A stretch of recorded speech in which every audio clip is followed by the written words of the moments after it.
Magandang buhay! Sa video na ito ay tuturuan ko kayo ng square of binomial na under ng special products. Simulan natin dito sa example number 1. So meron tayo ditong binomial na naka-square. So ang first step natin ay square lang natin itong ating first term which is x. So lagay lang natin dito x times x. So i-multiply lang natin yan. Copy natin yung x. And then add natin yung exponent. So meron ditong 1 plus 1. So 1 plus 1 is equal to 2. So yung x squared na yan, lagay lang natin dito sa taas.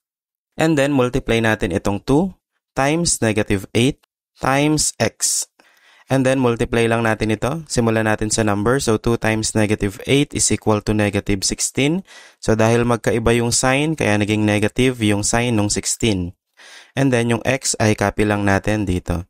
So yung negative 16x na yan, idugtong lang natin dito kay x squared. So we have negative 16x. And then last step natin, square natin itong ating second term which is negative 8. So lagay lang natin dito, negative 8 times negative 8. So i-multiply lang natin, negative 8 times negative 8 is equal to positive 64. So dahil parehas ng sign, kaya positive yung sign nung sagot natin.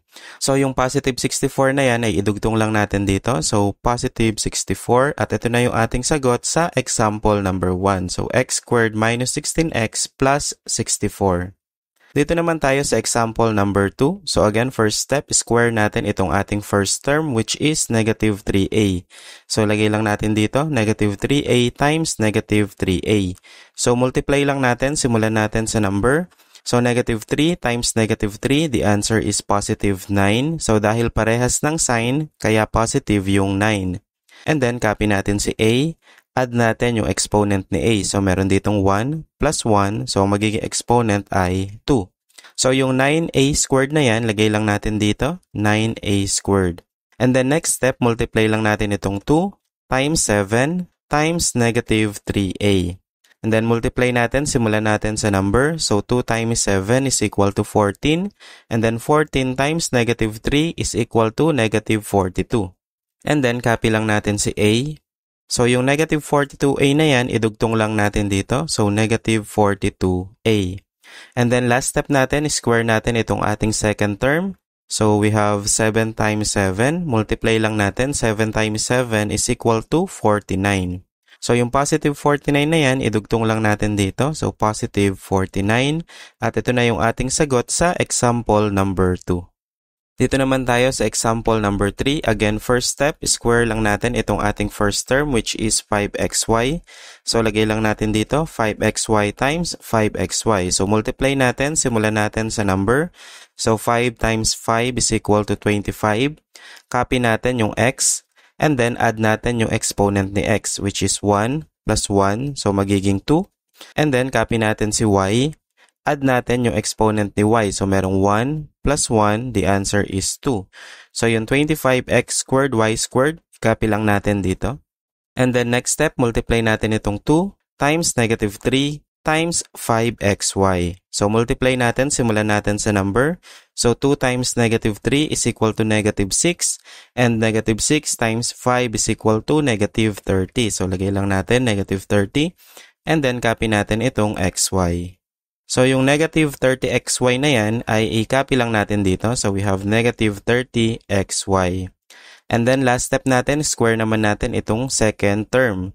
So negative 3 times negative 3. Multiply lang natin. 3 times 3 is equal to 9. Dahil parehas ng sign, kaya positive yung sign nung 9. So yung positive 9 na yan ay ilagay lang natin dito. Positive 9. At ito na yung ating sagot sa example number 3. Dito naman tayo sa example number 4. So again, first step, square lang natin itong ating first term which is negative 2x. So lagay lang natin negative 2x times negative 2x. So multiply lang natin, simulan natin sa number. So 2 times 2 is equal to 4. Dahil parehas ng sign, kaya ang sagot natin ay positive. So copy lang natin si x and then add natin yung exponent ni x. So meron ditong 1 plus 1, the answer is 2. So yung 4x squared na yan, lagay lang natin dito, 4x squared. Next step, multiply natin itong 2 times negative 7 times negative 2x. So multiply natin, simulan natin sa number. 2 times negative 7 is equal to negative 14. At negative 14 times negative 2 is equal to positive 28. And then, copy lang natin si x. So, yung 28x na yan, idugtong lang natin dito. So, positive 28x. Last step natin, square lang natin itong ating second part, which is negative 7. So, lagay natin negative 7 times negative 7. So, 7 times 7 is equal to 49. So, dahil parehas ng sign, kaya positive yung sign ng 49. So, yung positive 49 na yan, idugtong lang natin dito, positive 49. At ito na yung ating sagot sa example number 4. Last example tayo, example number 5. Again, first step, square lang natin itong ating first term, which is 4x. Lagay natin dito, 4x times 4x. So, multiply natin. Simulan natin sa number. 4 times 4 is equal to 16. Then, copy natin si x. Add natin yung exponent ni x. So, meron ditong 1 plus another 1 is equal to 2. So, yung 16x squared na yan, lagay lang natin dito sa taas. And then, multiply naman natin itong 2 times negative 3y times 4x. So, multiply natin. Simulan lang natin sa number. 2 times negative 3 is equal to negative 6. And negative 6 times 4 is equal to negative 24. And then, copy lang natin yung dalawang letter. So, ayusin lang natin. Unahin lang natin si x kaysa kay y kasi most of the time, inaayos natin siya ng alphabetical order. So, lagay natin dito x, y. So, yung negative 24xy na yan, lagay lang natin dito, negative 24xy. And then, last step natin, square naman natin itong ating second term, which is negative 3y. So, lagay lang natin, negative 3y times negative 3y. So, simulan natin sa number, 3 times 3 is equal to 9. Dahil parehas ng sign, kaya positive yung sagot natin. Copy lang natin si y, and then add natin yung exponent ni y. So, meron ditong 1 plus another 1. So, 1 plus 1 is equal to 2. So, yung 9y squared na yan, idugtong lang natin dito, positive 9y squared. At ito na yung ating sagot sa example number 5.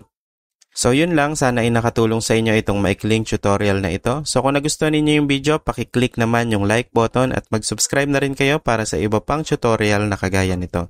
Yun lang. Maraming salamat.